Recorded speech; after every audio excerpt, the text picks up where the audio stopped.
Rohan, you're chasing a story down the Garden State Parkway.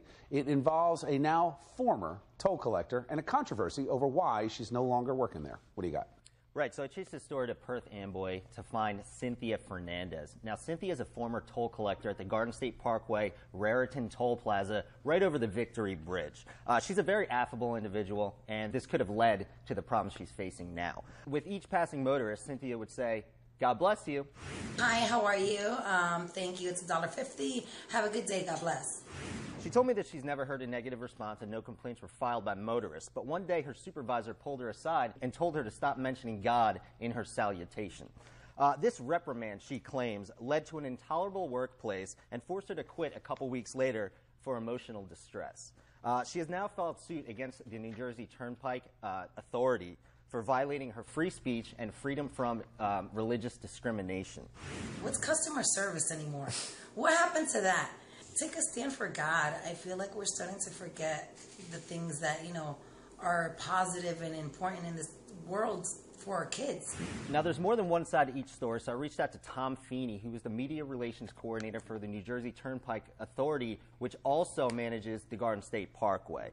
He says that Cynthia was a seasonal part-time employee that walked away from her job rather than waiting for full-time employment. He also said in their statement that the God bless you incident was not brought up until after she walked away. So here's a question. He doesn't deny that the incident happened, that a supervisor actually said stop saying God bless you, or did he not address that specifically? He does not deny that that did not happen, but she did not bring it up until after she had walked away from her job. That bothers me. What amazes me about this story is the light input that it takes for people to get all hopped up about whatever it is. And it's our collective focus on unimportant problems. Let her say God bless you. Who cares? Cynthia is facing a lot of challenges right now. When I went to chase her down, I went to her address that we found, and actually on her door was a eviction notice, funnily enough, next to a picture of Jesus. What did she quit for? The whole thing seems crazy to me, and I'm sure there are channels.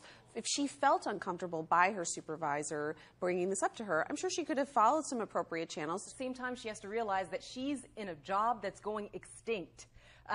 There won't be many toll collectors left, so if she got evicted because of this. Now, if she thinks she can come back to that job may not be there. What happens if someone sneezes in a toll booth? Can you say God bless you? I mean, that to me is a ridiculous issue. It's this whole idea of being overly sensitive, overly politically correct in anticipation of someone being offended when there wasn't one complaint that we know of from any actual person driving by. So that is one thing. The other side of this, you don't quit just because you don't like your schedule if you've got bills to pay.